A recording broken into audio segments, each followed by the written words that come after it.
with that experience in mind, I am completely empathetic and sympathetic to your task force. As I read the task force report, I read it with the eyes that a fellow author would read someone else's work, and I can see what went into particular sentences and what didn't go into those sentences, and I have great sympathy. And in fact, I think the task force's report here was a lot more difficult to do than our two reports, which, by the way, I invite you to read. One is the global report that talks about all of the main issues that our broadband coalition addressed, and the other one is the adoption and use report, which was released earlier this week. And I think the task force report here was more difficult to write than ours was, because this one actually did try, apparently, to reach consensus and have everyone agree to what's in the report. We took a different path. It was very clear from the outset that we were moving toward consensus, but on many major issues, and we tackled all the major issues. We didn't duck any of them.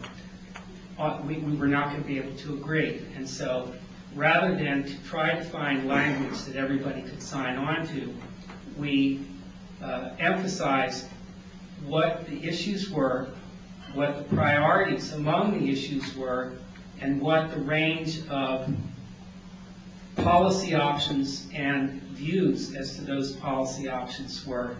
And so as you go through our report, what you see is not necessarily a set of specific goals, but what the range of discussion of those goals were and what the arguments were for and against, higher, lower, and so on and so forth. That was in itself excruciatingly difficult, but it was I think, less difficult than the task that your task force undertook, which was to agree on specific goals. Having said that, I was going to leave the discussion of the task force until the end of my presentation. I was going to talk first about how we have gone from being the only major country in the world that did not have a national broadband strategy to being in a place where we have some of the best and brightest people talking about these issues at last, studying it carefully, weighing the considerations. And then I was going to talk about the stimulus. But then I sat down at the table and I saw this, what do you call these? Table tent. Table tent, okay? And I saw the results of one of the questions, and then it occurred to me that there was a real contribution I could make here tonight, which is to change the majority's views as to how you answer one of these questions. And that's my mission tonight. That's what I'm going to try to do.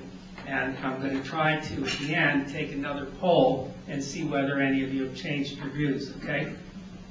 The question was, the broadband bandwidth goal, 20 megabits downstream and 10 megabits upstream by 2015, will position Minnesota as a global leader in broadband availability. And the range of opinions, you all have this in front of you, went from, you can see what the range is, but 6.3% disagreed strongly with that statement. That boiled down to 3 responses. I took this test myself, so there are 2 others in this audience who agreed with me, who strongly disagreed with the statement that 20 megs down and 10 megs up by 2015 will position Minnesota as a global leader in broadband availability.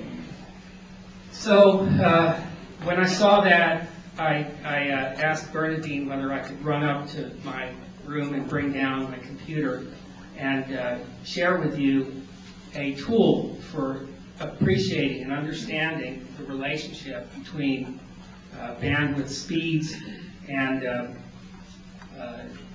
where we are. And I'm going to turn to that tool in just a minute. I'm going to get my I'm going to switch over to this mic here so that, can you hear me? Can you still hear me? Is this on now?